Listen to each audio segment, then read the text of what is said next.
Imagine for a moment a world without oceans separating the continents. No Atlantic, no Indian, no Pacific. Instead, a single vast landmass stretches almost from pole to pole, surrounded by one endless global ocean. This was not a dream, nor a fantasy, but a reality hundreds of millions of years ago. The name we give it is Pangea, the All-Earth, a supercontinent that once held nearly all the land on our planet together as one. To picture it, you might close your eyes and think of the globe you know today. North and South America separated from Europe and Africa by the Atlantic Ocean. Asia and Australia with their coastlines facing the Pacific. Antarctica isolated far to the south. Now remove the oceans that lie between. Push the pieces together as though you were sliding a puzzle across a smooth surface. Fit Africa snugly against the east coast of South America. Pull Europe down until it locks against North America. Slide Antarctica up toward Africa's southern tip. The result is a single supercontinent, surrounded by a giant world ocean known as Panthalassa. This was the Earth of roughly 300 million years ago.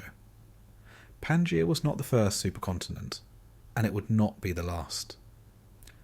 But it is the one we know best because it left behind some of the most striking geological evidence, and because it shaped the course of life in dramatic ways.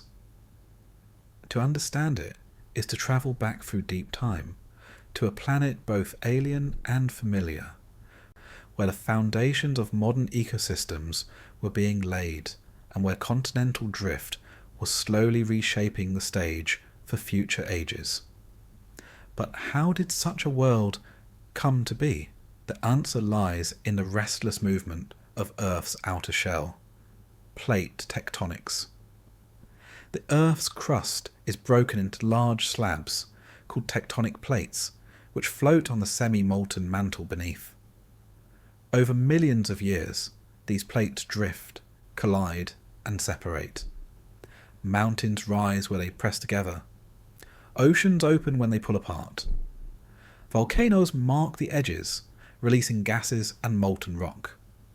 The map of Earth is never fixed. It is a living, changing surface. During the late Paleozoic era, these drifting plates gradually pulled together. The continents that we now call Laurentia, ancestral North America, Gondwana, a vast southern continent including Africa, South America, Antarctica, Australia and India, and others like Baltica and Siberia slowly converged. It was a process spanning tens of millions of years, a slow dance of colossal land masses inching across the globe. To human eyes, locked into lifespans of decades, the motion would have been imperceptible. But given geological time, the drift was unstoppable. By around 335 million years ago, these continents had drawn close enough to begin welding into a single body. The collisions were not gentle. When continental plates meet, they do not simply overlap like puzzle pieces. Instead, the pressure crumples rock upward into mountain chains. One such collision raised the Appalachian Mountains in eastern North America and their counterparts in Morocco and Western Europe. Today, those ranges are eroded and softened, but they once rivaled the Himalayas in height, testimony to the immense forces at work as Pangea was assembled. Imagine standing on that ancient earth, perhaps on the shore of a great inland sea. To the east, mountain peaks rise higher than anything on the modern American landscape. Their slopes are fresh, sharp, jagged. Rivers cut down their sides, carrying sediments that will form thick layers of sandstone and shale. Volcanoes occasionally break through the crust, adding ash and lava flows to the story. The sky is hazy with dust and gas. The air is rich with oxygen, perhaps as high as 30%, more than today's 21. Breathing might feel unusually invigorating. Fire would spread more easily in such oxygen, fueling vast forest blazes whenever lightning struck. As the continents continued to press together, low-lying basins formed, trapping water and sediments. Coal swamps grew in these basins, filled with dense vegetation. Giant ferns, horsetails, lycophytes. Insects thrived in this oxygen-rich world, growing to enormous sizes. Dragonflies with wingspans over 2 feet darted through the air. Millipede-like arthropods, stretched over a metre long, crawled through the undergrowth. Amphibians lurked in the shadows of the swamps, some the size of crocodiles. This was the Carboniferous period, and it set the stage for Pangea's final assembly. By about 300 million years ago, the supercontinent was complete. Nearly all the world's land was now part of Pangea. The great ocean Panthalassa encircled it, broken only by a smaller sea to the east, called the Paleotethys.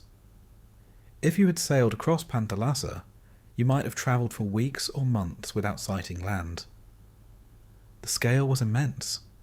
An ocean covering nearly 70% of Earth's surface, vast and deep. Its current circling the globe in patterns unlike anything today. Life in Panthalassa was rich with marine diversity. Ammonites, ancient relatives of squids, floated in coiled shells. Primitive sharks and bony fish hunted in open waters. Coral reefs built up along some of the continental margins, sheltering invertebrates and fish. Yet much of this ocean remains mysterious to us, its rocks now subducted or transformed by the relentless recycling of Earth's crust.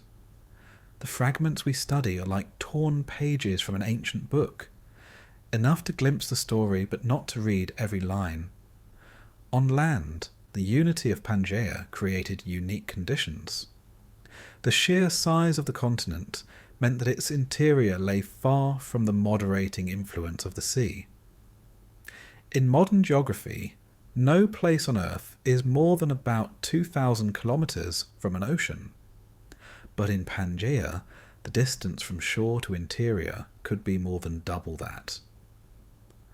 As a result, climates in the centre of the supercontinent were extreme.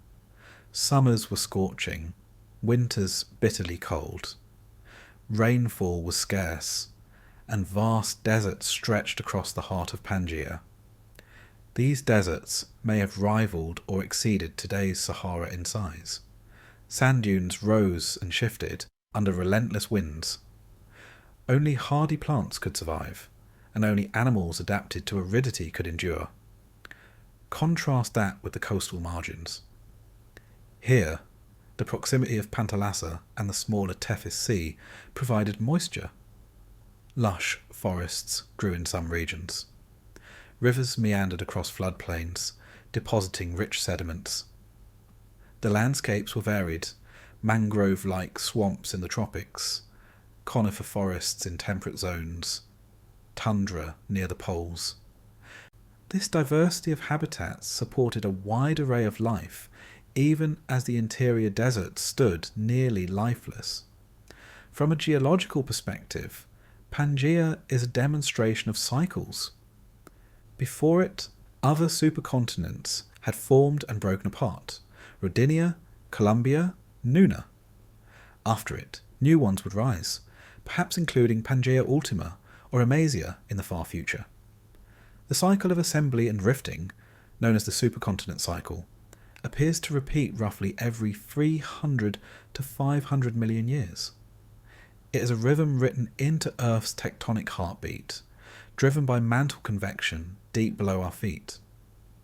For life, however, each supercontinent presents new challenges and opportunities. On Pangea, species once separated by oceans could mingle. Animals and plants spread across vast distances, encountering new competitors and predators. Evolutionary pressures shifted. Some lineages thrived, others dwindled. The fossil record reveals both expansions of diversity and catastrophic extinctions during this time. To study Pangea is to watch life adapt to a constantly changing stage. And yet, for all we know, mysteries remain. What did the skies look like, with different atmospheric compositions? How did monsoon systems sweep across a continent so vast? Did deserts pulse with brief wet seasons, allowing temporary blooms of life? Each layer of rock offers clues, but never the full picture. We reconstruct, we imagine, we test hypotheses, but the full experience of living on Pangea remains beyond us. Even so, closing your eyes, you might imagine yourself standing on a ridge in the interior of this supercontinent. Before you lies a desert plain stretching to the horizon. Sand ripples in waves under the wind. The sun beats down, unrelenting. In the distance, a solitary conifer stands, bent by arid gusts. Perhaps a synapsid, an early relative of mammals, pads quietly across the sand, its sailback rising above its spine, regulating its body temperature. The world feels quiet, empty, yet immense. You breathe in, and though the air is rich with oxygen, it carries no moisture, only dust. This is Pangea, a continent of extremes.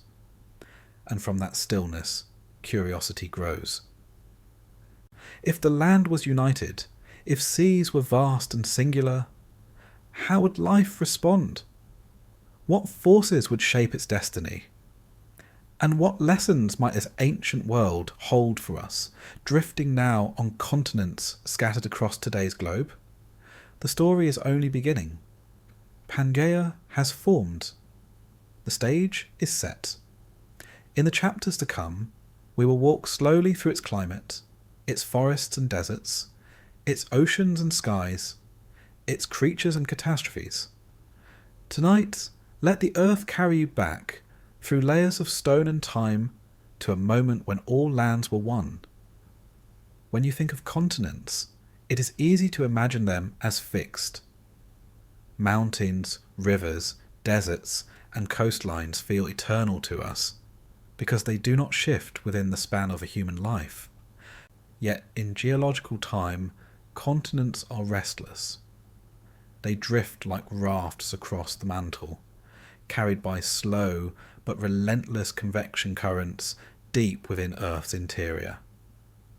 This movement, plate tectonics, is the great sculptor of our planet's surface, and it is the reason why Pangea ever existed. Long before Pangea, Earth had seen other supercontinents. Rodinia, assembled about 1 billion years ago, held much of the world's land together. Before that, Nuna, sometimes called Columbia, served a similar role. Each of these vast unions eventually broke apart, only to reassemble in new configurations. This recurring pattern is known as the supercontinent cycle, repeating every few 100 million years. Pangea was simply one chapter in this ancient rhythm. The process of assembling a supercontinent is slow, measured not in centuries or millennia, but in tens and hundreds of millions of years. To visualize it, imagine continents as enormous plates floating on a viscous sea. They move only a few centimeters per year, about the rate at which your fingernails grow. Yet, given enough time, those centimeters accumulate into oceans closed, mountains raised, and continents merged. By the late Paleozoic era, roughly 350 to 300 million years ago, the conditions were ripe. A collection of major landmasses, Laurentia, Baltica, Siberia, and Gondwana, were drifting toward each other. Laurentia, which would become the core of modern North America, pushed against Baltica, ancestral Europe. Their collision helped form the Caledonian and Appalachian mountain ranges, still visible today, though softened by erosion. Meanwhile, Gondwana, a massive southern supercontinent that contained Africa, South America, India, Australia, and Antarctica, drifted northward. Piece by piece, the globe was drawing itself inward. The collisions that built Pangea were tectonic. When continents collide, their rocks do not simply stack neatly. Instead, the pressure folds, thrusts, and uplifts layers of crust into towering ranges. In this period, entire belt of mountains sprang up, among them the Hercynian, the Ural, and the Alleghanian ranges. Each collision squeezed sediments, bent strata, and pushed ancient seabeds high into the air. If you were standing there, you would have seen landscapes rise in slow motion across generations, valleys turned into plateaus, and coasts uplifted into peaks. Evidence of these collisions survives in the rocks around us today. The Appalachian Mountains in North America, though now rounded and forested, were once jagged like the Himalayas. In Europe, the Variscan belt still reveals the scars of compression. And in Asia, the Urals mark the boundary between Europe and Siberia, a reminder of the time when land masses sutured together. These mountain chains are geological seams where continents once stitched themselves into a greater whole. It is strange to imagine that the solid ground beneath our feet is, in reality, temporary. The continents we know are mosaics of ancient fragments welded together in cycles of union and separation. South America once belonged to Gondwana, later drifted away, and now pushes slowly toward North America. India was once part of the southern continent, then raced north to crash into Asia, raising the Himalayas. Every collision leaves a trace. Crumpled rocks, metamorphosed minerals, fossil beds displaced far from their origins. Geologists read these traces like doctors reading scars, reconstructing histories long past. During the assembly of Pangea, the world was not quiet. Volcanic activity accompanied collisions, as molten rock found its way upward through stressed crust. Earthquakes shook coastlines. The atmosphere shifted as gases poured from vents. Oceans were rerouted, currents altered. Each change in geography carried consequences for climate, weather, and life. For ecosystems, stability was an illusion. The ground beneath them, though solid day to day, was in motion on scales beyond their comprehension. As Gondwana pressed northward, it finally met the combined mass of Euramerica, a union of Laurentia, Baltica, and Avalonia. This collision closed the Rheic Ocean, a once vast sea, and produced mountain chains that stretched thousands of kilometres. With that, nearly all of Earth's land was fused. By about 300 million years ago, Pangea stood complete, a continent so vast it spanned from the northern polar regions to the southern. One of the remarkable aspects of Pangea is its shape. It resembled a giant sea, with an open gulf in the middle where the Paleo-Tethys Sea nestled. The rest of the land arched around this inlet, creating a huge horseshoe of continents. This layout influenced climate, ocean currents, and even the distribution of species. The exact configuration changed over tens of millions of years, but the essential unity remained. One world continent, surrounded by one world ocean. To pause and imagine this is to confront scale. Today, if you were to drive across the United States from east to west, you would cover about 4,500 kilometres. Pangea stretched over 12,000 kilometres from one end to the other. Its width rivaled its length, encompassing nearly a third of Earth's surface area. No human could ever experience a journey across it, but in thought we can trace deserts, mountains, rivers, and forests linked together in a single sweep of land. The creation of Pangea also brought about new patterns of life. Species that had evolved in isolation were suddenly brought into contact. Amphibians and reptiles spread across regions where once oceans had barred them. Plants colonized new habitats. Competition sharpened, predation expanded. Some lineages flourished, while others dwindled in the face of new rivals.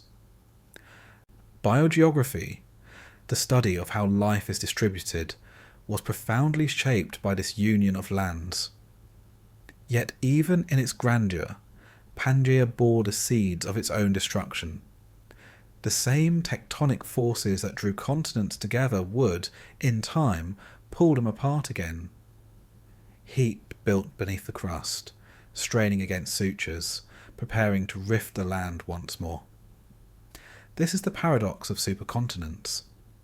They are temporary, always in motion, never permanent.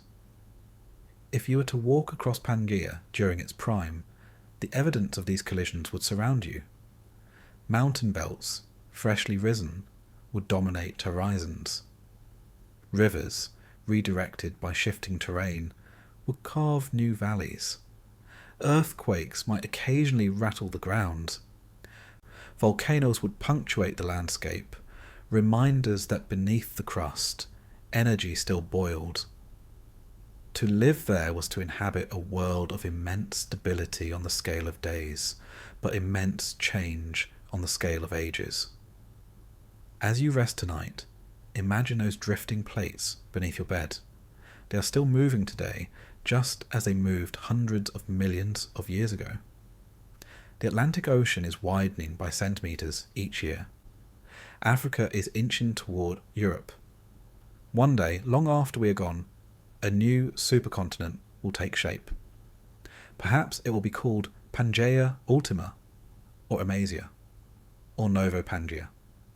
It will not look exactly like its predecessors, but it will echo the same rhythm, the same cycle that has guided Earth since its youth.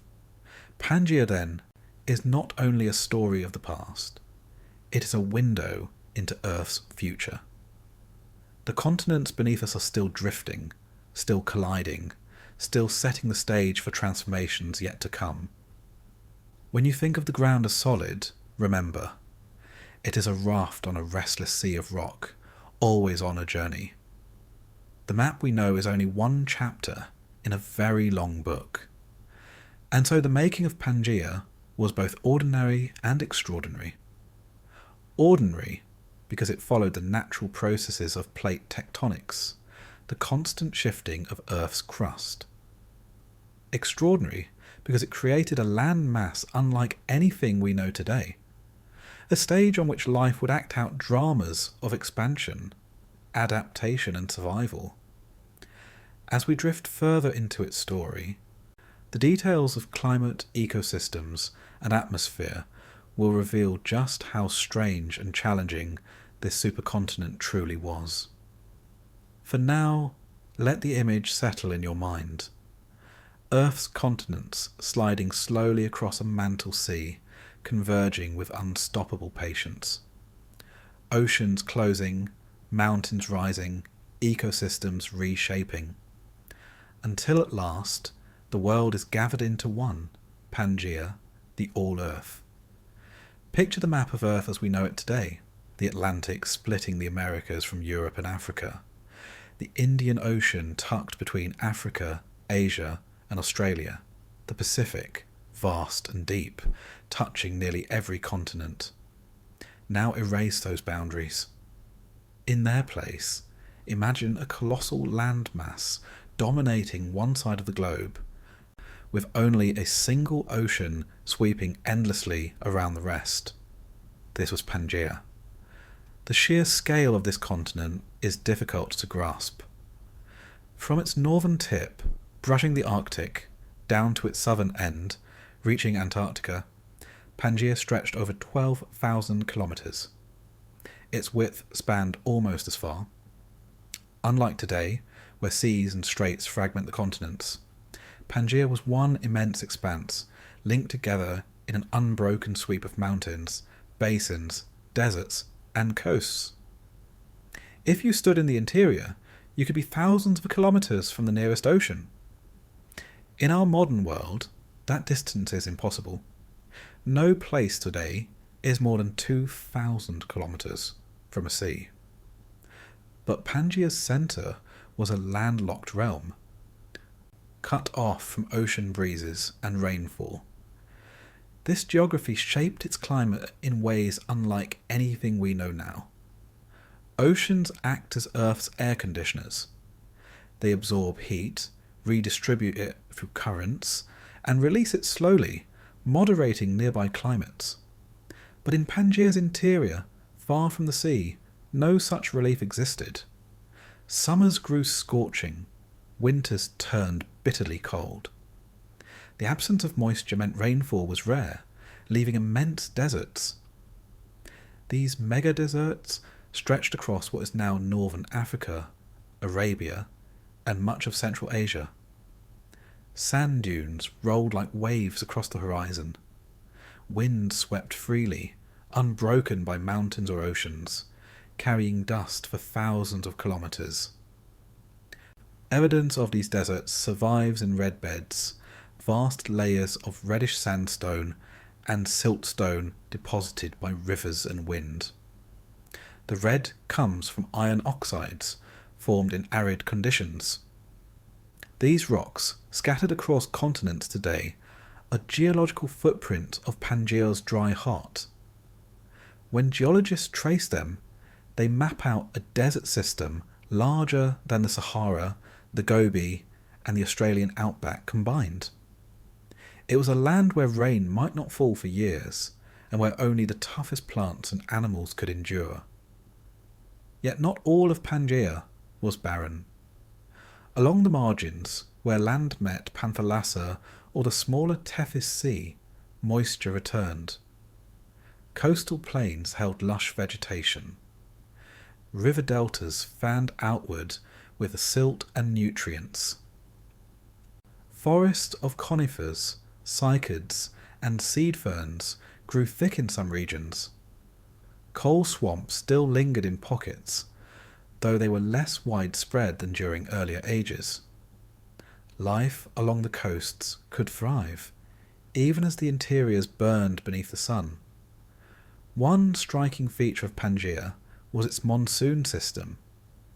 The sheer size of the continent meant that land heated far more quickly than the surrounding ocean. In summer, the hot air over Pangea rose, pulling in moist air from Panthalassa. This created seasonal rains along some coasts, drenching forests and floodplains. In winter, the pattern reversed. Cold air sank over the land, pushing winds outward, drying the interiors even further. These vast monsoons would have been more extreme than any modern counterpart, a planetary-scale breath of wet and dry seasons. Imagine yourself at the edge of a Pangean forest in midsummer. The air is thick with moisture, clouds towering high above. Suddenly the sky opens. Rain falls in sheets, pounding leaves and soil. Rivers swell, carving channels, spreading silt across fertile ground. For weeks, water is abundant. Plants shoot upward, insects swarm, amphibians fill the air with calls. Then, as the season shifts, the rains fade. Skies clear, winds shift, and the land dries once more.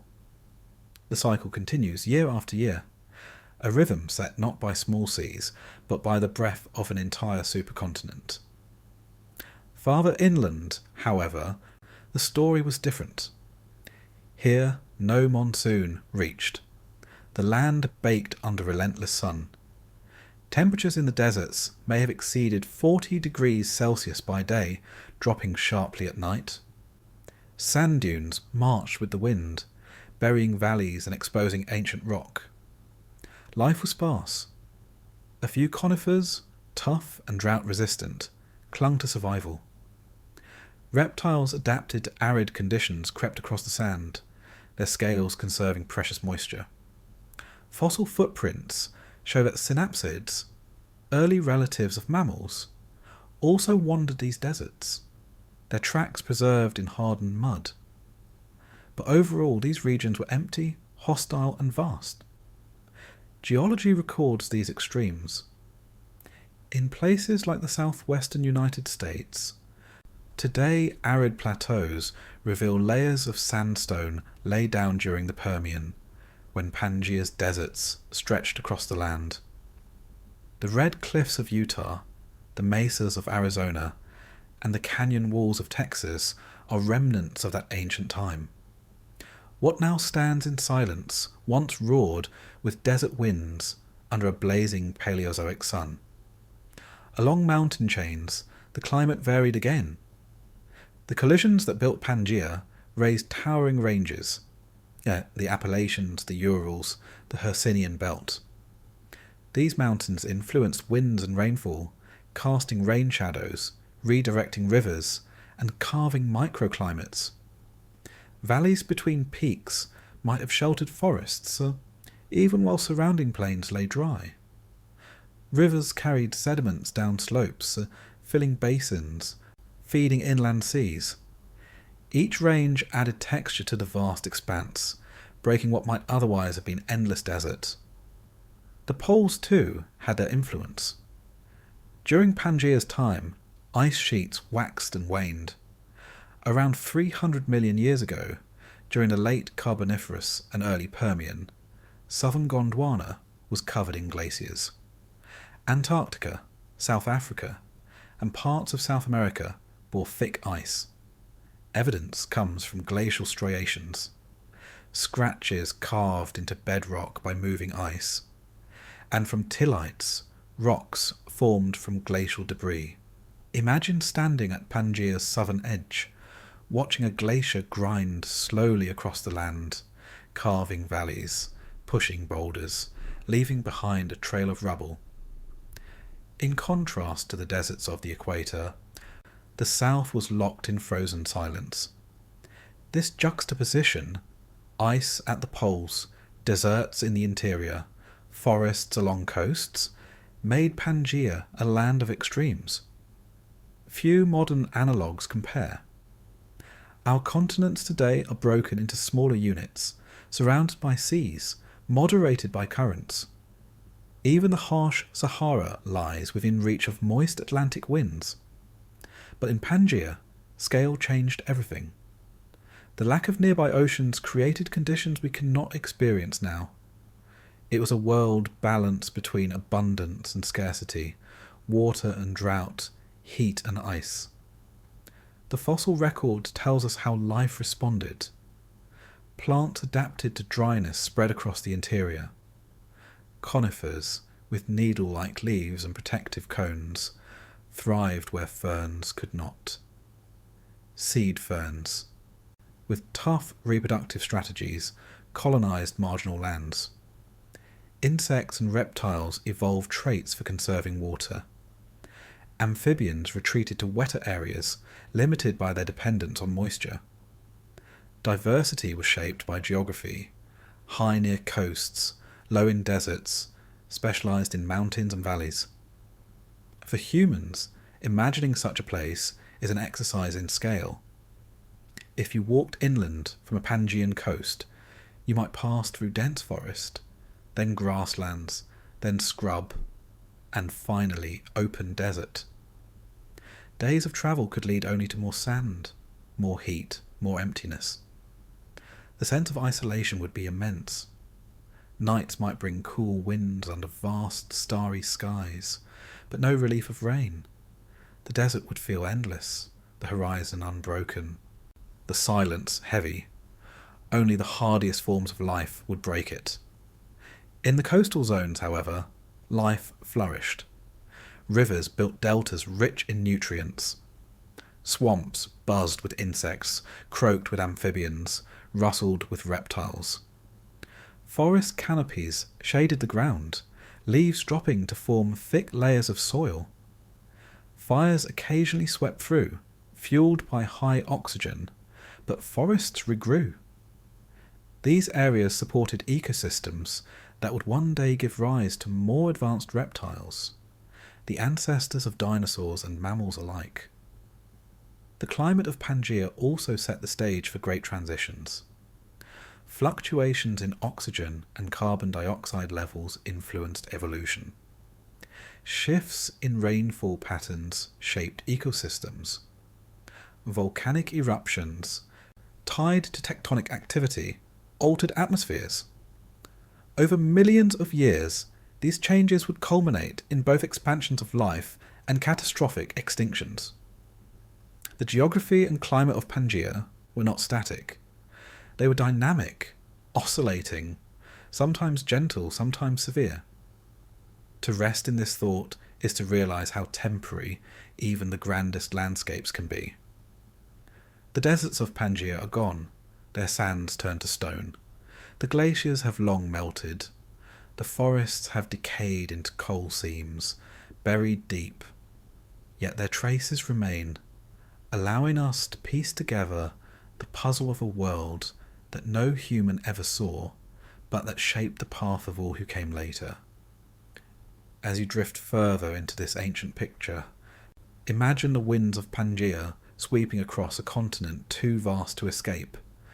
Imagine the deserts glowing red in the sun, the forests steaming in monsoon rains, the glaciers grinding in silence. This was Earth, unified yet divided within itself, a land of extremes. And as the story of Pangea unfolds, these extremes will become even more important for life, for evolution, and for the history of our planet. Imagine standing in the centre of Pangea. No matter which direction you look, the horizon is barren. The nearest coastline is thousands of kilometres away. The wind carries only dust and heat. In the distance, dunes ripple like frozen waves across an endless sea of sand.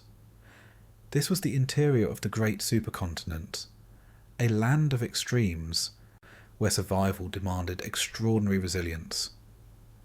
The deserts of Pangea were unlike any found today. Modern deserts, like the Sahara or the Gobi, are vast, but even they lie within reach of moist winds from nearby seas. In Pangea, the distance was so great that oceanic moisture rarely penetrated far inland. Rainfall was scarce, sometimes absent for years at a time. Rivers dried before reaching the sea. Lakes shrank into salty basins.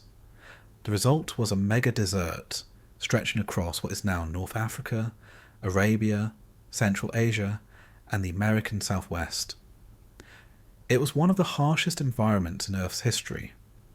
The geology of these deserts is recorded in thick layers of sandstone deposited by shifting dunes.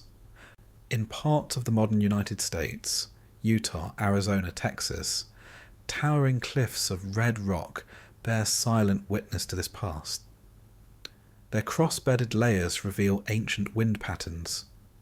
Each line is a frozen ripple, a snapshot of dunes that once marched across Pangea's heart. Iron oxides stain the sands red, giving the rocks their distinctive colour. To walk among these cliffs today is to stroll through the remnants of a desert 250 million years old. But what lived there? Life did not vanish entirely from these hostile lands.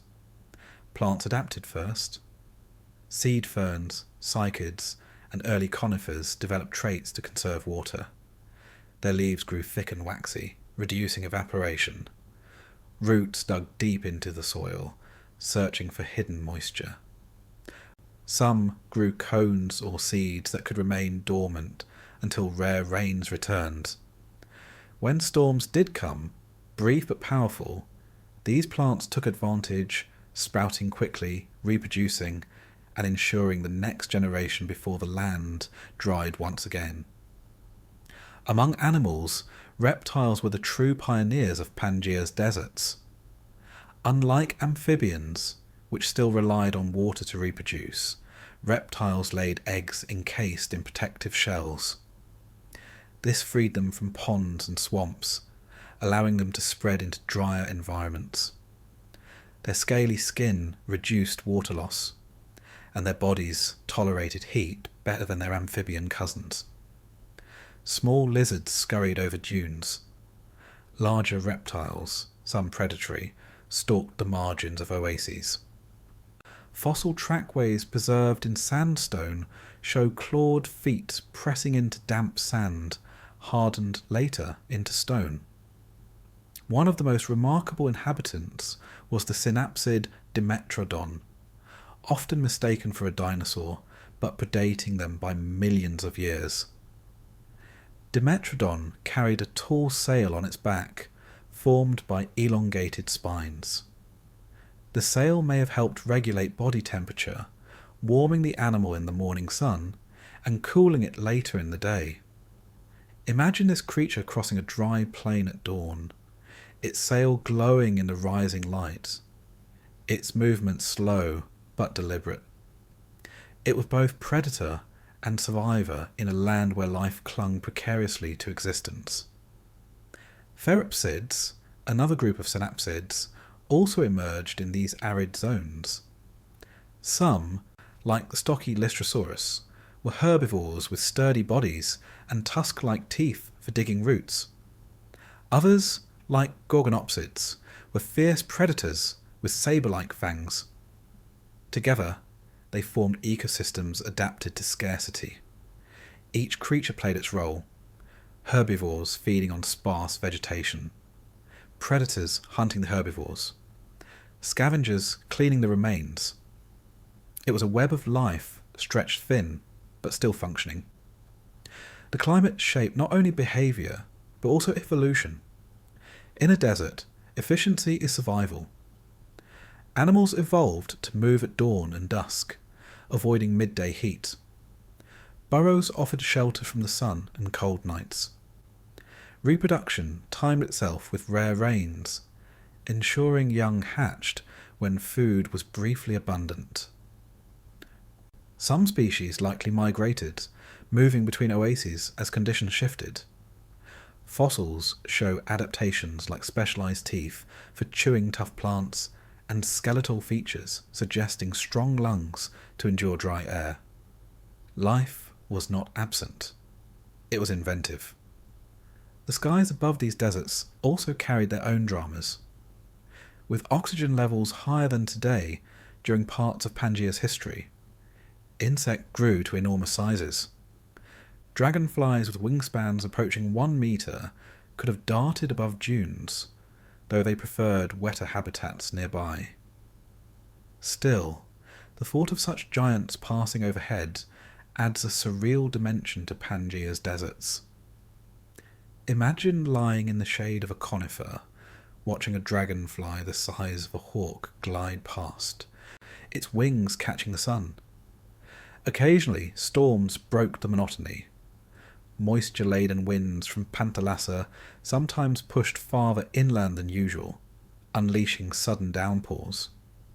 For a short time, dry riverbeds filled, basins became lakes, plants burst into growth, and animals flourished. Then just as quickly the rains vanished, lakes evaporated, leaving crusts of salt. Plants wilted, animals perished, and the desert reclaimed its dominion. These pulses of life may have been critical, allowing species to persist across millennia of aridity. Evidence for such cycles exists in evaporate deposits, layers of salt and gypsum left behind by drying waters. These minerals, now quarried in parts of North America and Europe, tell the story of temporary seas and lakes within Pangea's deserts. Each layer is a memory of water's brief return, a reminder of how fleeting relief could be. Beyond the physical hardships, deserts also shape the trajectory of evolution. In stable, resource-rich environments, species can specialize. But in deserts, where conditions shift and resources vanish, adaptability is key. The reptiles and synapsids of Pangea's deserts laid the groundwork for traits that would later define mammals and other advanced animals. Efficient metabolism, diverse feeding strategies, and resilience to environmental stress. In this way, the harsh interior was not just a place of scarcity, it was a crucible of innovation. Contrast this with the coastal forests of Pangea, where diversity was greater, but challenges were different. There, life could flourish in abundance, evolving along many branching paths. In the deserts, fewer species existed, but those that did were robust, shaped by necessity. This duality, lush margins and barren core, was a defining feature of the supercontinent. It created both hardship and opportunity, extinction and invention.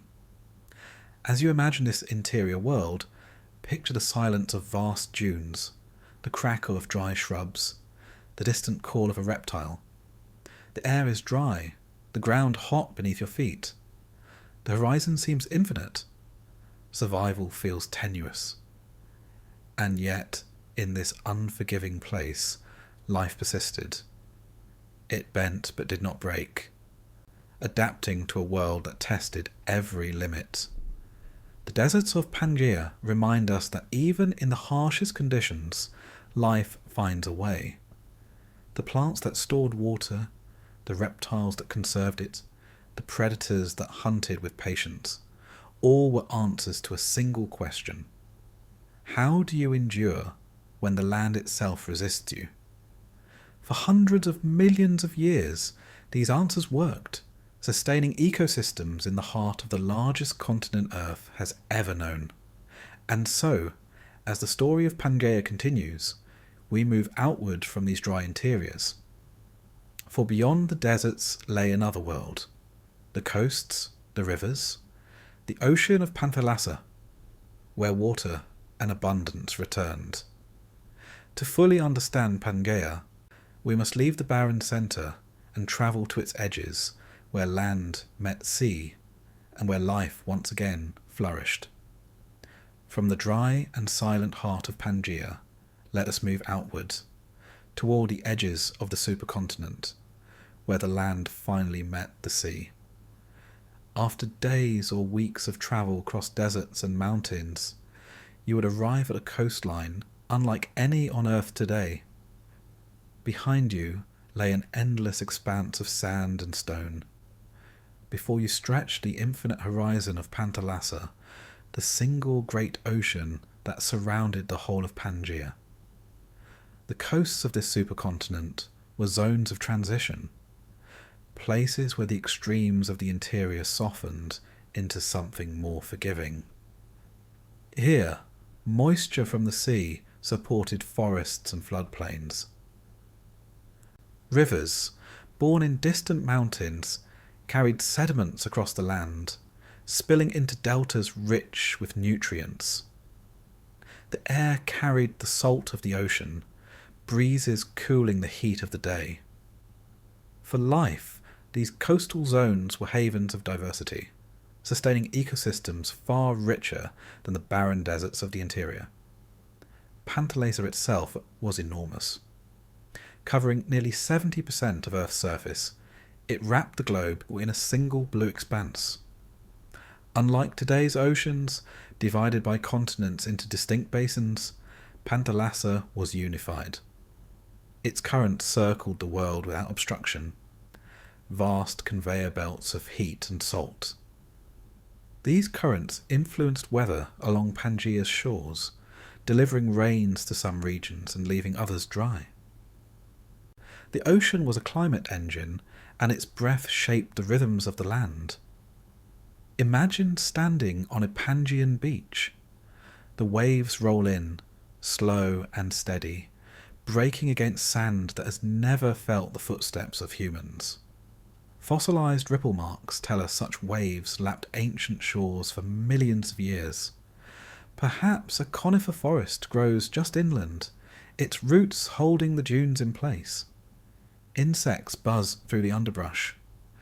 Amphibians crouch near tidal pools.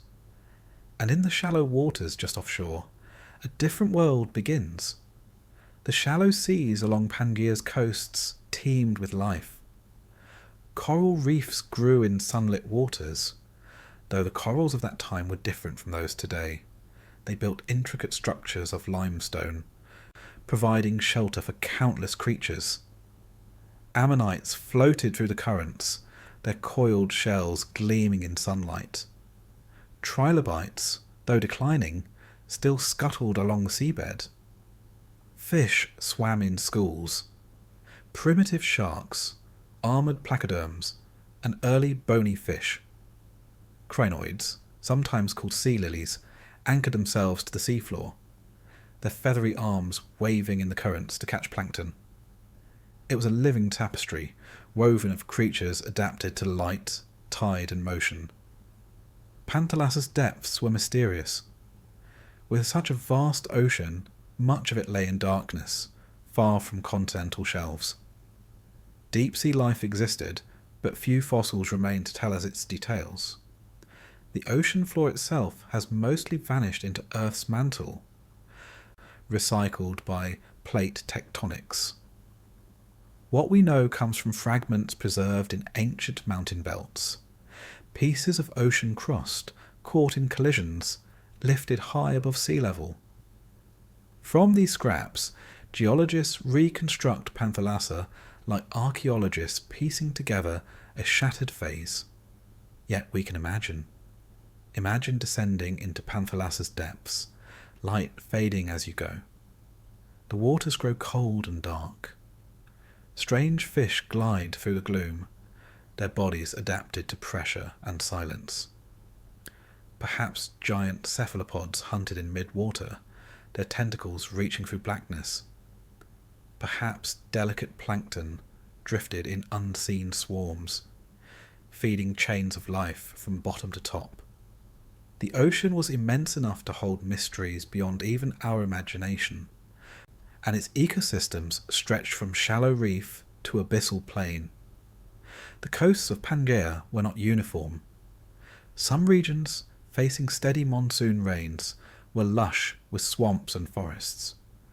Others, in the shadow of deserts, were dry and sparse. Still others lay near tectonic boundaries, where volcanic arcs or rift valleys shaped the shoreline. Each coast told a different story. In what is now eastern North America, rivers flowed from the newly raised Appalachians, carrying sediments to coastal swamps. In northern Africa, desert winds pushed sand into the sea, forming shifting dunes. In Europe, shallow inland seas flooded lowlands, leaving behind limestone full of fossils. Life along these coasts was not only diverse, it was transitional. Amphibians, which once dominated swamps, still lingered in wet habitats. Reptiles, more independent of water, ventured farther inland. Insects filled forests and skies, some of them giants thanks to oxygen-rich air. Synapsids and therapsids, early relatives of mammals, hunted along riverbanks. Predators left trackways in mud, preserved later as stone. Each tide, each flood, recorded small moments of life, fossilized into the record we read today. The presence of Panthalassa also influenced the climate of Pangea as a whole. With such a large ocean, heat and moisture circulated differently than in today's divided seas.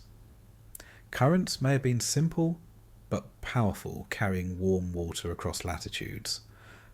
These flows helped drive the vast monsoon systems that soaked coasts and left interiors dry. In this sense, Panthalassa was not only a backdrop, but an active force, shaping rainfall, winds, and even atmospheric composition. Its vastness gave Earth a kind of rhythm, pulsing with tides and currents on a planetary scale. If you walked along a Pangean coastline, the sensory experience would be vivid. The crash of waves, the cry of reptilian predators, the buzz of insects. Trees swayed in coastal breezes, their roots holding soil against erosion. Tidal flats stretched for kilometres, dotted with shellfish and tracks of wandering animals. Sunlight glinted off ammonite shells rolling in the surf. The smell of salt and resin filled the air. It would feel both alien and strangely familiar, because our modern coasts still echo these ancient patterns. Occasionally, catastrophes struck. Volcanic eruptions along tectonic boundaries spewed ash, blanketing forests and reefs. Earthquakes jolted coastlines, sending tsunamis into shallow seas. Storms brewed over Panthalassa, their winds striking land with fury. These events left scars in rocks, layers of ash, sudden die-offs in fossil beds, storm deposits in sediments. Yet life recovered, filling niches again and again. The resilience of coastal ecosystems was tested but rarely broken. The interplay of land and sea also shaped resources we use today. Many of the world's coal, oil, and natural gas deposits began in these coastal zones. Thick forests grew, died, and were buried in sediments. Over millions of years, heat and pressure transformed them into fossil fuels. Limestones form from coral reefs and shell debris. Sandstones form from deltas. Each layer is both a geological memory and a resource modern humans exploit. Without Pangea's coasts, much of our industrial world would lack its foundations. From a broader perspective, the coasts of Pangea remind us of the balance between abundance and fragility. In the deserts, survival was scarce. Along the shores, it was abundant but vulnerable. Forests and reefs could thrive, but they were also exposed to storms, floods, and eruptions. Life clustered at the margins, always at risk from the planet's restlessness. The story of these coasts is one of both flourishing and impermanence. As you rest, imagine the sound of waves against a shore 250 million years ago. Imagine ammonite drifting in the shallows, fish flashing in the sunlight, insects humming in the forests just inland. Imagine the monsoon clouds building in the distance, promising rain. The coast was a place of renewal, of transition, where land and sea embraced. And beyond that horizon lay Panthalassa, the endless ocean, circling the globe in silence and power. Tonight, let that vision carry you.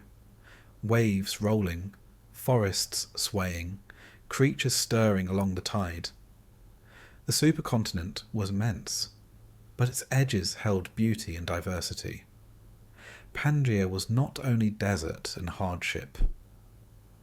It was also shoreline and abundance, a balance written in stone and fossil, a memory of life thriving at the meeting of land and sea. The air you breathe today contains about 21% oxygen.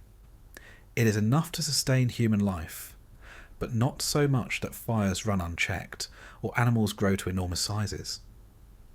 Yet in Pangea's time, the atmosphere was different. Oxygen levels rose as high as 30% during parts of the late Carboniferous and early Permian. At other times they fell to as low as 15%. These fluctuations shaped ecosystems in profound ways, influencing not just the size of creatures, but the rhythms of fire, climate, and survival itself. To imagine this world, inhale deeply. Then imagine the air carrying 1/3 more oxygen than now. Each breath would feel lighter, easier, invigorating. For insects and amphibians, with bodies dependent on diffusion, this abundance allowed extraordinary growth. Dragonflies with wingspans nearly a metre soared above forests. Millipede-like arthropods, stretched over 2 meters long, crawled through undergrowth.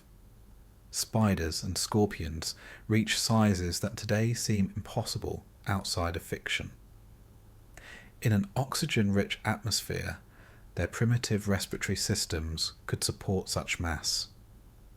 It was a golden age for arthropods, and the fossil record preserves their legacy in coal seams and shale. The sight of these giants would have been striking. Imagine a forest clearing where a dragonfly the size of a hawk hovers, its wings whirring with a low hum. Nearby, a centipede longer than a person coils through damp soil. A scorpion the length of a dog emerges from beneath a log.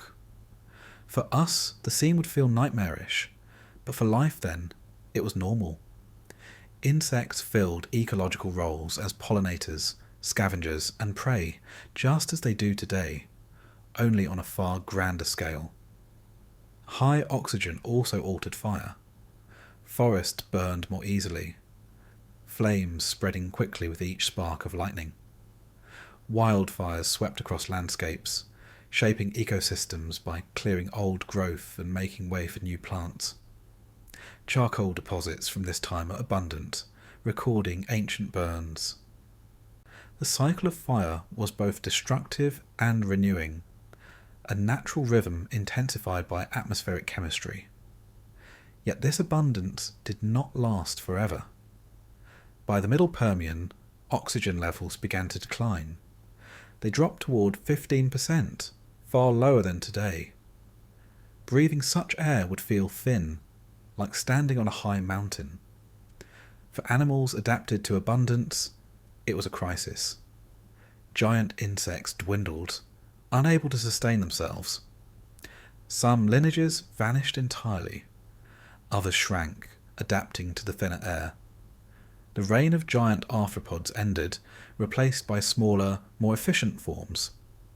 The world of titanic insects faded into memory, leaving only fossils as testimony. Why did oxygen fluctuate so dramatically? The answer lies in the balance between photosynthesis and decomposition. During the Carboniferous, vast swamp forests spread across lowlands. Plants grew, died, and fell into waterlogged soils where decay was incomplete. Over millions of years, this organic matter became coal. Each layer buried represented oxygen released into the atmosphere and carbon locked underground. Oxygen rose, carbon dioxide fell, and the planet cooled.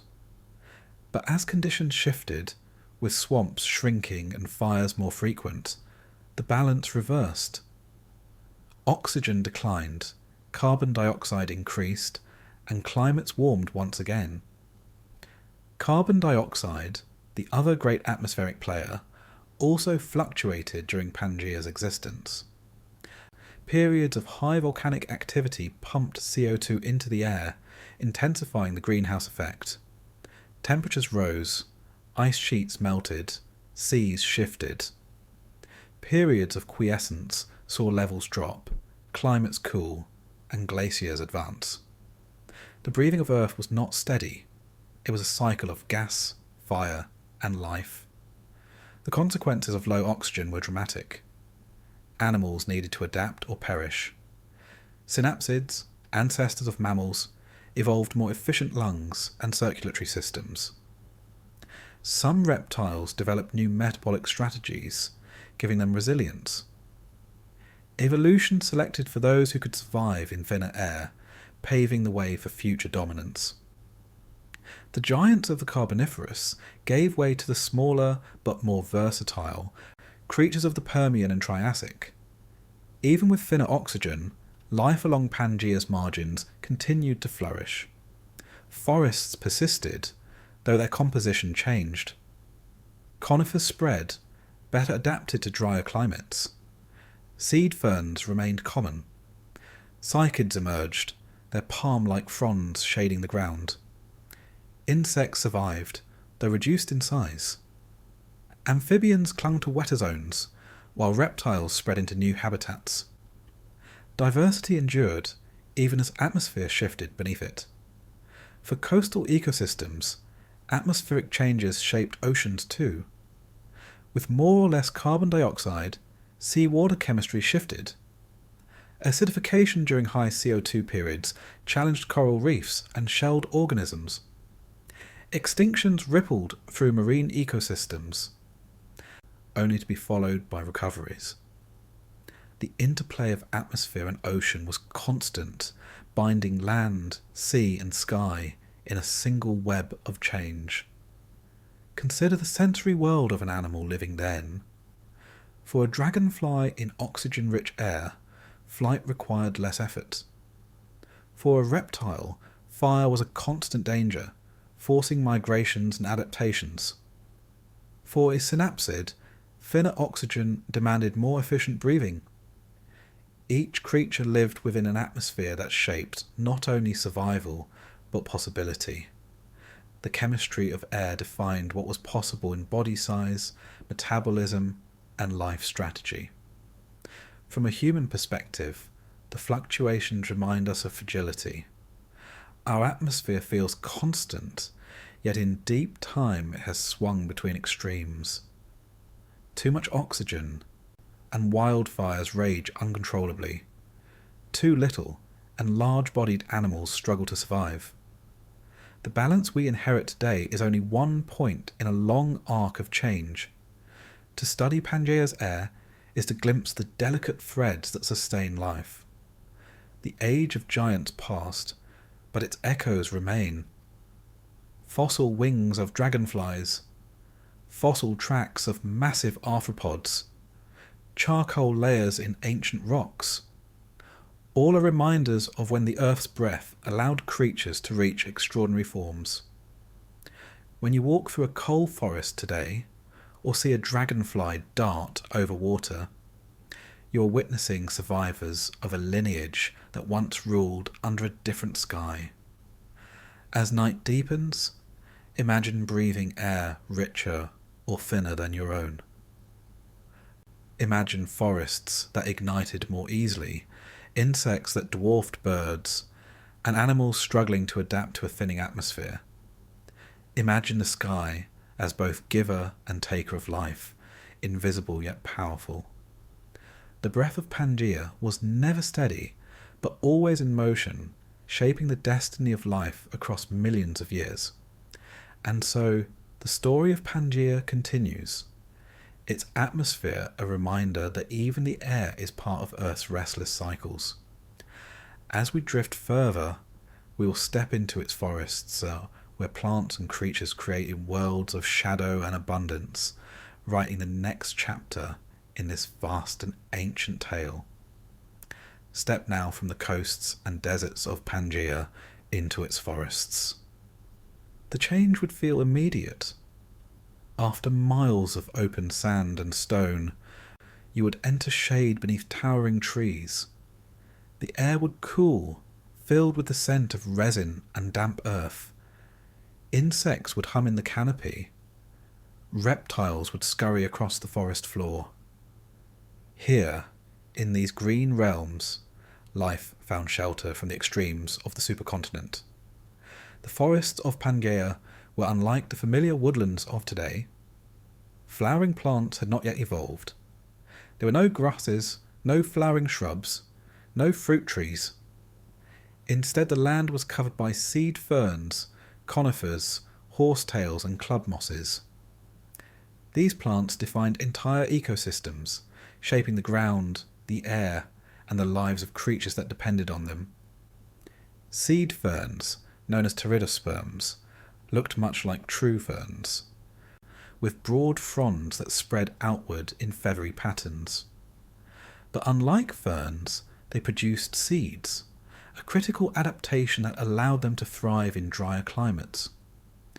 Their seeds could survive longer, resisting desiccation, giving the plants an advantage in Pangea's unpredictable environments. These ferns grew in dense groves, their fronds rustling in the wind, casting shifting shadows on the ground.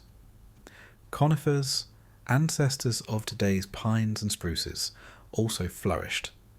Their needle-like leaves conserved water, and their cones protected seeds. Conifers could grow tall, dominating the canopy in some regions. Imagine walking beneath a stand of these ancient trees, their trunks rising straight and tall, their crowns whispering in the wind. Resin oozed from bark, sticky and fragrant. Needles carpeted the forest floor, crackling underfoot. These forests spread widely from tropical coasts to temperate zones, offering habitat to a range of animals. Cycads with thick trunks and palm-like crowns grew alongside them. They were slower growing, their fronds stiff and spiny, adapted to withstand browsing by herbivores. In later eras, cycads would become even more prominent, but even in the Permian, they stood as characteristic forest plants. Their presence gave the landscape a primeval look, with rounded forms punctuating groves of taller conifers and ferns. Horsetails and club mosses, survivors from earlier Carboniferous swamps, still lingered. Some species grew tall, forming small groves. Others stayed low, covering damp soils. Their jointed stems and spore-bearing cones were distinctive, adding texture to the plant world. In wetter zones, they thrived, sending up green shoots in dense clusters. In drier areas, they retreated, replaced by seed-bearing plants better adapted to aridity. Together these plants created layered habitats. Canopies formed overhead, filtering light. Understories of cycads and ferns filled gaps. Forest floors held shade-loving plants, fungi, and decaying litter. Streams cut through, feeding wetlands rich with horsetails. This complexity supported diverse animal life. Insects buzzed through leaves, feeding on spores and sap. Amphibians lurked near streams. Reptiles prowled underbrush. Synapsids grazed on ferns or hunted smaller prey. Forests were places of shelter, food, and constant activity. Imagine standing in such a forest at dusk. Light fades through the canopy. A giant dragonfly glides silently overhead, wings catching the last glow. On the ground, a synapsid stirs, its sailback silhouetted in dim light. In the distance, the croak of an amphibian echoes from a stream. Leaves rustle as a reptile slips into cover. The forest is alive with subtle movement, every creature playing its role in the web of life. Coal deposits from this era tell us much about these forests. When plants died and fell into waterlogged soils, their remains often did not fully decompose. Over millions of years, these layers became compressed into coal. The Permian and Carboniferous were great coal-forming periods, leaving behind seams that humans would later mine for fuel. Each lump of coal we burn today is the residue of a forest that grew in Pangea's time. Sunlight captured in leaves hundreds of millions of years ago. Forests also shaped the air. Through photosynthesis, they released oxygen, influencing atmospheric levels. At times their growth drove oxygen upward, fueling the age of giant insects. When forests burned or declined, oxygen fell.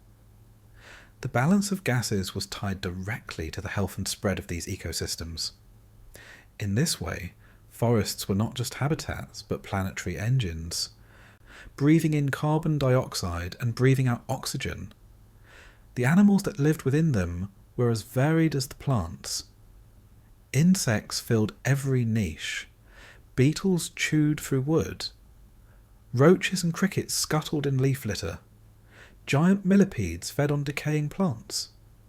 Spiders wove webs between trunks. In the air, dragonflies hunted smaller insects with precision flight. Each buzz and rustle was part of a larger chorus, a constant hum of life. Amphibians thrived in wetter pockets. Some grew large, over 2 meters in length, lurking like crocodiles in swamps. Their lives depended on water, so they stayed close to rivers and ponds. Their skin was moist and permeable, making them sensitive to changes in humidity. In the forest of Pangea, they found refuge where streams cut through, feeding on fish, insects, and small reptiles. Fossil trackways reveal their heavy bodies dragging across mud, tails leaving grooves behind. Reptiles, freed from dependence on water, expanded further. Small lizards hunted insects. Larger reptiles stalked amphibians. Shell-covered pariasaurs, bulky herbivores, browsed on ferns.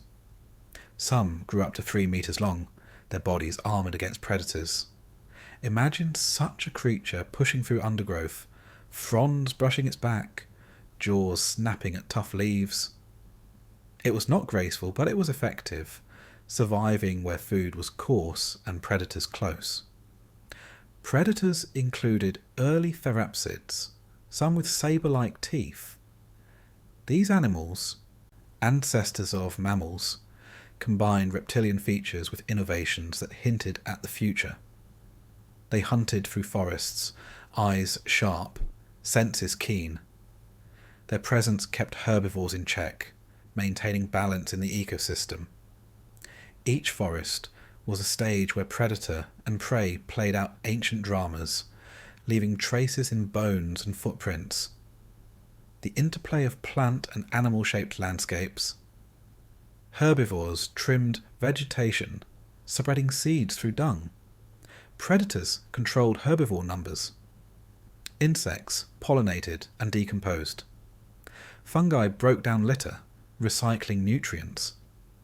Even in the deep past, ecosystems were complex, interconnected webs of energy and matter. The forests of Pangea were not primitive. They were dynamic, intricate, and resilient. But they were also vulnerable. Fire swept through regularly, fueled by high oxygen. Lightning could ignite vast blazes, consuming hectares of woodland. Charcoal in coal seams reveals how often this happened, yet forests recovered. Seeds sprouted, spores spread, shoots rose from roots. Fire was part of the cycle, destructive but renewing, shaping species that could withstand it. Some plants even depended on it, their cones opening only after heat released seeds. Seasons, too, influence forests. In monsoon regions, rains brought surges of growth. Streams swelled, wetlands expanded, plants flourished. In dry seasons, growth slowed, soils cracked, and some plants shed leaves. Animals adapted to these rhythms, breeding in wet periods, sheltering in dry. The pulse of climate echoed through the forest floor, written in growth rings and fossil layers. To picture it fully, close your eyes. Imagine walking beneath towering conifers, resin dripping from bark. Imagine cycads with stiff fronds arching outward. Imagine seed ferns with feathery leaves catching sunlight. At your feet, horsetails cluster near a stream, stems jointed and green. Insects dart and buzz, wings catching glimmers. A reptile rustles through leaves. The air smells of damp earth, resin, and distant fire. This was the forest world of Pangea, rich and alive, shaping the path of evolution. In time, these ecosystems would face challenges: volcanic eruptions, shifting climates, declining oxygen. Some species would vanish, others adapt.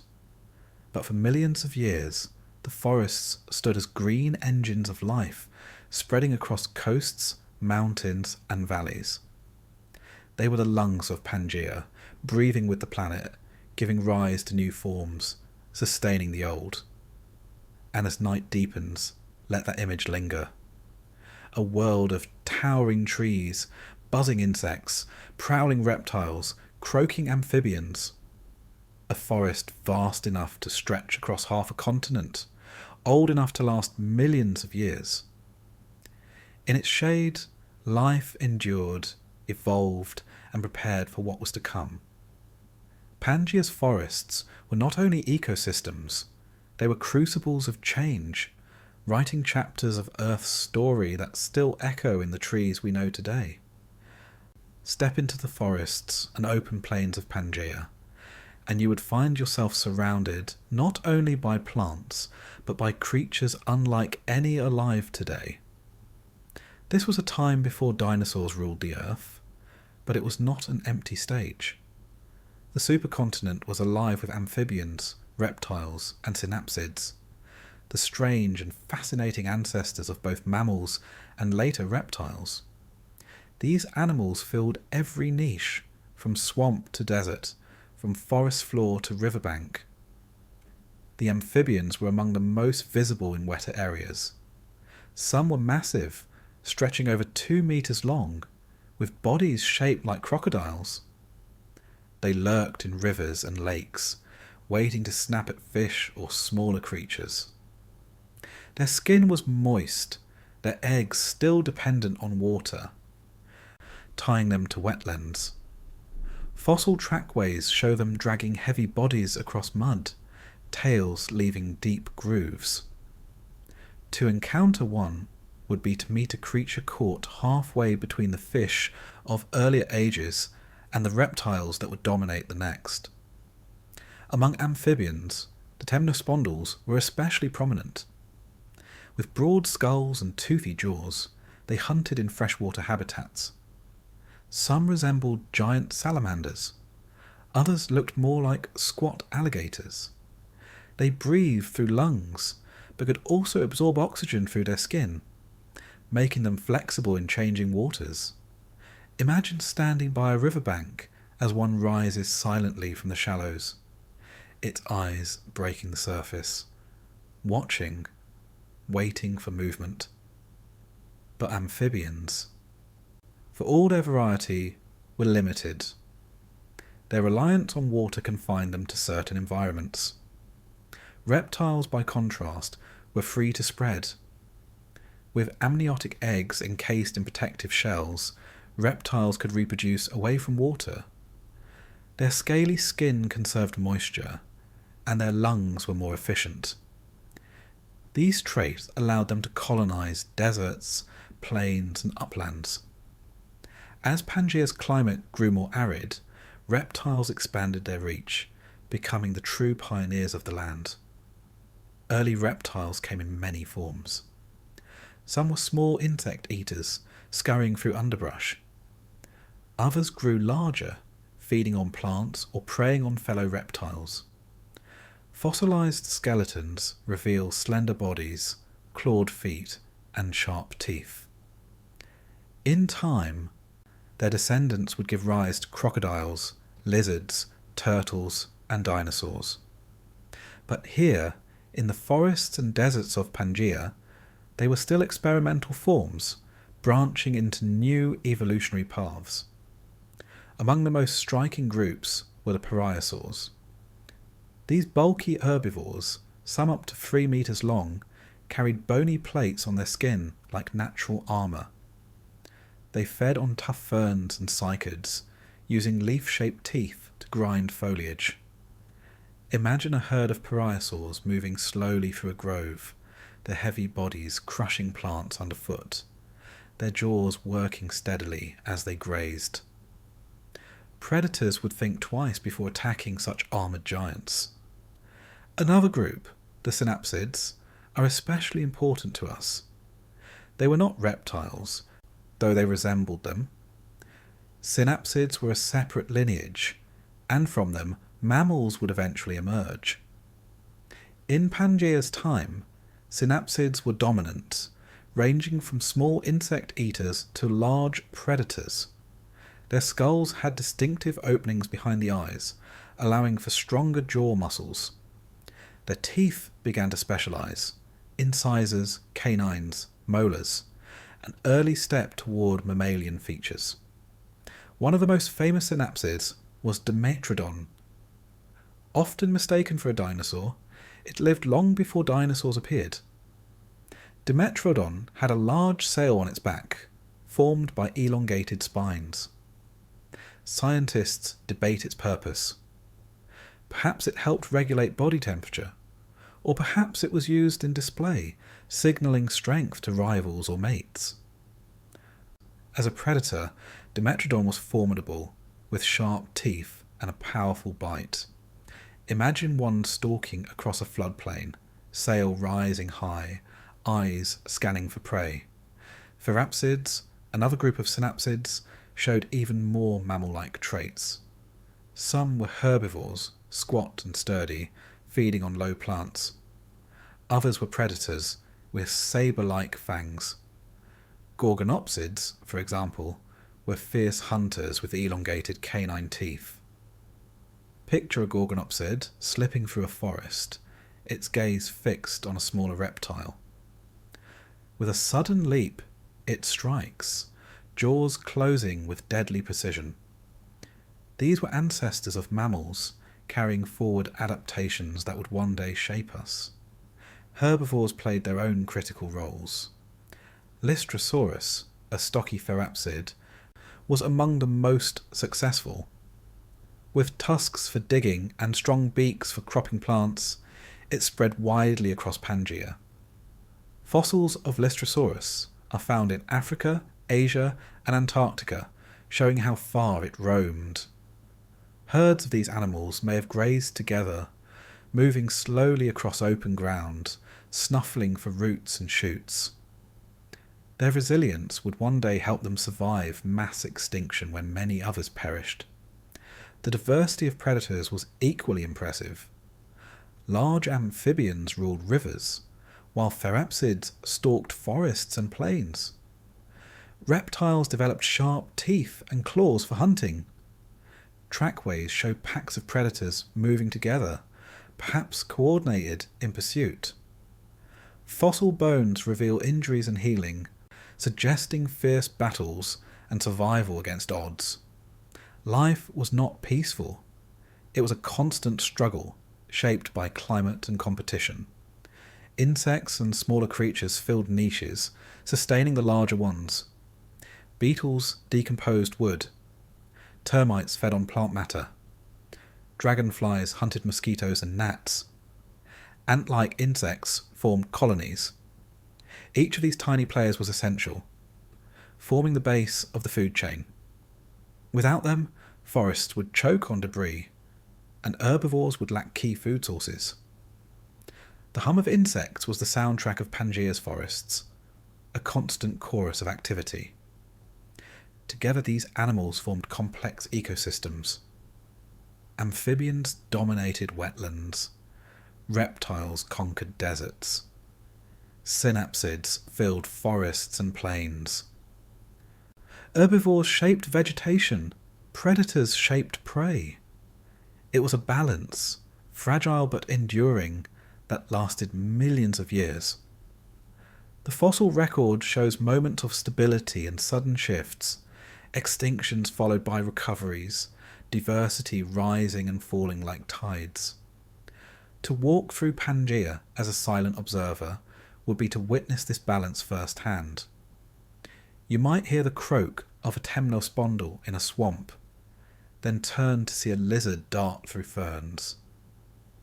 In the distance, the heavy tread of pliosaurs might rumble through underbrush, while above, dragonflies hovered in shafts of sunlight. Each sound, each movement, would remind you that the land was alive, filled with creatures adapting to a restless world. But this world was not static. Climates shifted, oxygen levels changed, and tectonic activity reshaped landscapes. Each change demanded adaptation. Some lineages succeeded, others failed. Dimetrodon would vanish long before dinosaurs arose. Gorgonopsids, too, would disappear. Yet Lystrosaurus would endure, carrying forward into a new era. The story of Pangea's animals is not only one of diversity, but of resilience and transformation. As you rest tonight, imagine these creatures in their prime. Amphibians lurking in rivers, reptiles basking on dunes, synapsids prowling forests. Imagine the sounds of ferns brushing against scaly hides, the hiss of predators, the buzz of insects. The supercontinent was not silent. It was alive with movement, calls and struggles. It was a stage where evolution rehearsed many forms, preparing for the ages yet to come. And so Pangea's animal kingdom thrived, strange, diverse, and vital. It set the foundation for what would follow: the rise of dinosaurs, the survival of mammals, and the continued drama of life on shifting continents. The stage was vast, the actors varied, and the play unending.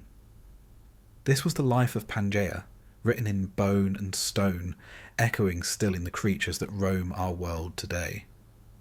The history of life on Earth is not a straight line of progress. It is punctuated by catastrophes, sudden events that wiped away vast portions of species, reshaping ecosystems and resetting the stage for what followed. And among these events, none was greater than the mass extinction at the end of the Permian period, about 252 million years ago. It is often called the Great Dying because no other extinction in Earth's history was as severe. Up to 90% of marine species and 70% of land species vanished. Entire groups disappeared forever. For Pangea, it was a turning point, one that transformed the supercontinent from a thriving world into one marked by emptiness and recovery. To understand why it happened, we must step back into the late Permian. Pangea was fully assembled, stretching across much of Earth's surface. Its deserts were vast, its coasts diverse, its forests alive with reptiles, synapsids, and amphibians. But beneath the surface, forces were building. Volcanic activity in what is now Siberia erupted with staggering intensity. Over the course of hundreds of thousands of years, lava flows covered millions of square kilometers, creating a region geologists call the Siberian Traps. The eruptions released immense amounts of carbon dioxide, methane, and sulfur dioxide into the atmosphere. These gases triggered a cascade of environmental changes that proved deadly to life. The release of carbon dioxide drove global warming. Temperatures on land rose sharply, stressing ecosystems already adapted to extremes. Oceans warmed, reducing the ability of water to hold oxygen. Marine life suffered as deoxygenated dead zones spread. Coral reefs collapsed, fish populations dwindled, and trilobites, once dominant for hundreds of millions of years, vanished entirely. Imagine standing at a Pangean shoreline as the ocean turned murky, fish floating lifeless, coral bleaching and crumbling. The richness of marine ecosystems dissolved into silence. Methane added to the crisis. As temperatures rose, methane trapped in permafrost and ocean sediments may have been released, amplifying warming in a runaway feedback loop. The atmosphere grew hotter still, climates destabilized further, and extinction accelerated. Insects, once abundant and diverse, suffered a major collapse, the only known mass extinction to deeply affect them. Forests withered, wildfires spread, and ecosystems fell apart. On land, synapsids and reptiles were devastated. The mighty gorgonopsids, apex predators with saber-like teeth, disappeared. Dimetrodon and its relatives were already gone by then, but other therapsids perished in huge numbers. Only a few, like Lystrosaurus, survived and spread widely in the aftermath. Herbivores died as plants failed, and predators followed. Amphibians, already confined to wetlands, lost much of their diversity. The land grew eerily quiet, the abundance of the late Permian replaced by desolation. The evidence of this crisis is etched into rocks around the world. At the boundary between the Permian and Triassic, geologists find a thin but unmistakable layer of disruption. Fossil diversity drops suddenly. Coal deposits, once common, vanish for millions of years, suggesting forests collapsed entirely. Carbon isotope ratios shift, marking a surge in greenhouse gases. Ash layers confirm volcanic activity. In places like South Africa, China and Russia, fossil beds show the abrupt disappearance of once thriving communities. It is as if the world blinked and most life was gone. Why was this extinction so severe? Part of the answer lies in Pangea itself. The supercontinent created extremes in climate, leaving species already stressed by aridity, heat, and limited habitats. When global warming and ocean anoxia struck, few organisms could cope. The connectedness of Pangea may also have allowed diseases to spread more easily, as once isolated populations came into contact. The result was a cascade of collapse, where the failure of one ecosystem led to the unravelling of others. On such a vast, unified continent, there were fewer refuges to which life could retreat. Recovery from the Great Dying was slow. For millions of years, ecosystems were sparse. Diversity remained low. The coal gap, a period when no coal deposits formed, lasted almost 10 million years, indicating that lush forests did not return quickly. Instead, landscapes were dominated by hardy survivors like Lystrosaurus, which spread across much of Pangea, filling ecological roles left empty. Reptiles gradually diversified, giving rise to new lineages. Over time, these would include the first dinosaurs and mammals. But for a long while, Earth was quiet, its biosphere rebuilding from near ruin. The Great Dying reminds us that extinction is not just an end, but also a reset. The loss of so many lineages cleared ecological space for new ones. The age of reptiles, and eventually the rise of dinosaurs, became possible only because earlier groups vanished. Mammals, too, trace their origins through survivals of this crisis. In this way, catastrophe shaped the future as much as it destroyed the past. Imagine walking across Pangea just after the extinction. Forests are gone, replaced by scrub and bare soil.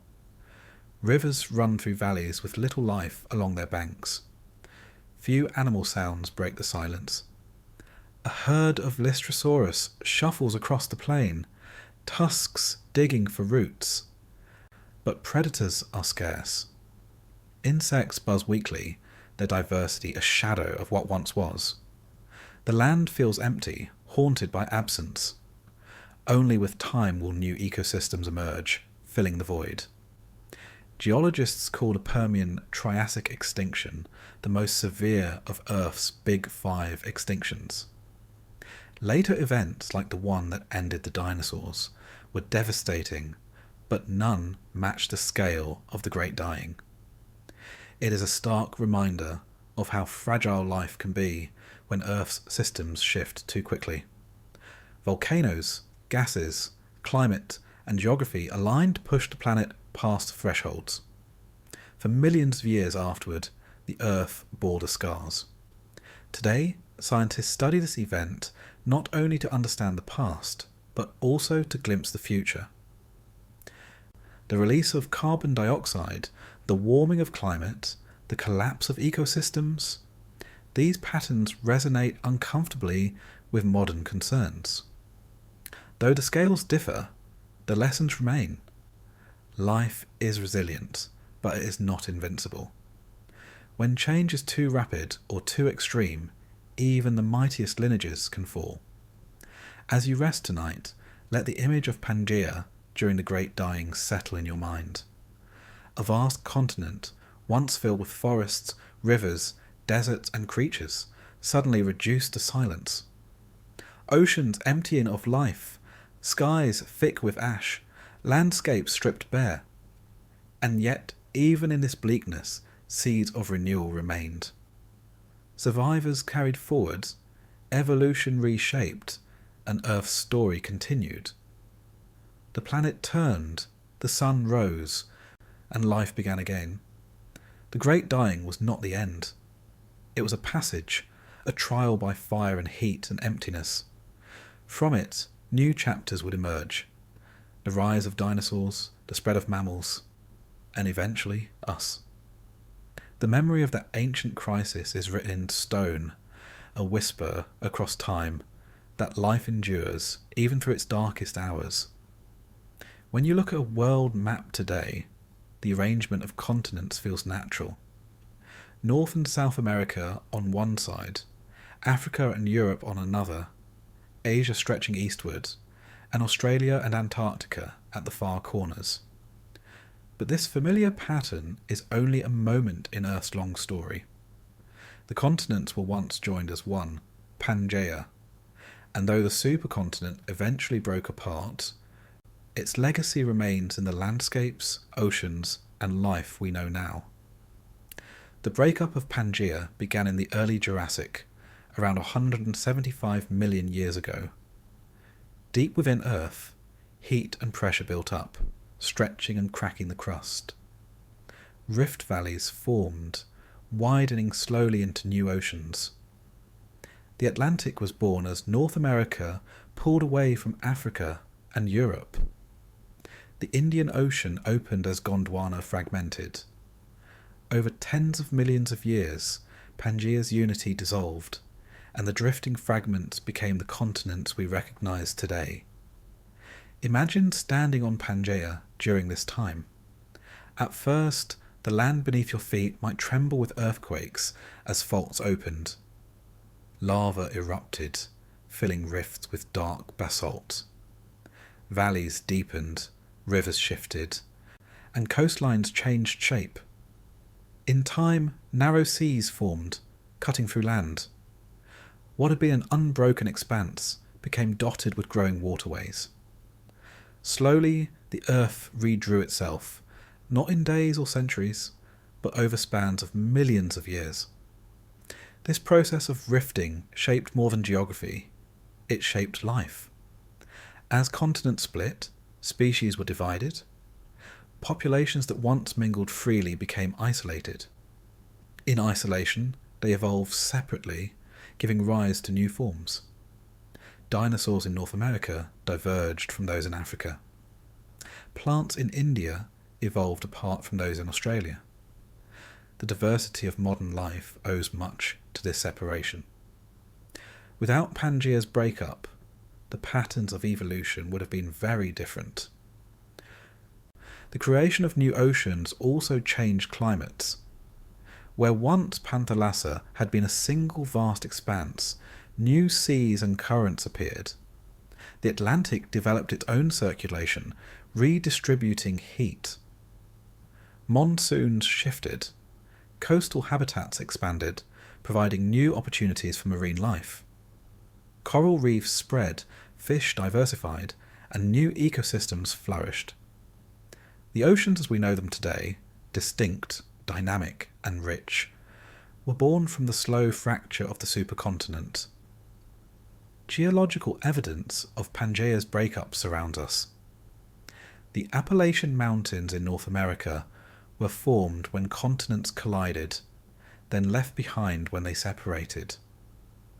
Matching rocks and fossils appear on opposite sides of the Atlantic, proof that the continents were once joined. Basalt flows in places like the east coast of North America and Morocco mark the initial rifting, frozen lava from the moment of separation. These clues, scattered across the globe, are pieces of a puzzle geologists have carefully reassembled. The legacy of Pangea also lives in the distribution of species. Fossils of Lystrosaurus, found in both Africa and Antarctica, show how animals once roamed freely across connected lands. The presence of similar plant fossils in South America, Africa, India, and Australia tells the same story. Even today, the distribution of marsupials in Australia and South America reflects ancient connections through Gondwana, the southern part of Pangea. The map of life still carries the fingerprints of the supercontinent. For humans, the idea of Pangea is both scientific and poetic. It reminds us that the continents we live on are not fixed, but moving. The ground beneath us is not permanent, but drifting slowly on molten rock. Cities, nations, and coastlines are temporary shapes in a much longer story. Millions of years from now, the continents will gather again, perhaps forming a new supercontinent. Scientists call this hypothetical future landmass Pangea Proxima, a reminder that Earth's cycle of assembly and breakup continues without end. The breakup of Pangea also shaped resources we depend on today. As continents drifted, sediments accumulated in new basins, forming deposits of oil, gas, and coal. Mountain ranges rose where plates collided, creating landscapes we now treasure for their beauty and minerals. The very distribution of land and sea, agriculture and climate is tied to these ancient tectonic shifts. When we farm, build or mine, we are interacting with the legacy of a world that existed hundreds of millions of years ago. But beyond resources and geography, Pangea left another gift: perspective. It teaches us that the Earth is not static. It shifts, breathes, and remakes itself. Deserts become forests, oceans rise and fall, continents join and part. Species rise, thrive, and vanish, while others take their place. The stability we feel in our lifetimes is only a brief pause in the restless motion of the planet. To know Pangea is to understand deep time, the vast scales on which Earth operates. As we close this journey, imagine Earth not as it is now, but as it once was. One supercontinent, bound together, surrounded by a single endless ocean. Deserts in the centre, forests along the coasts, rivers winding through mountains, creatures prowling in every corner. Then imagine it breaking, pieces drifting apart, carried slowly into the arrangement we see on maps today.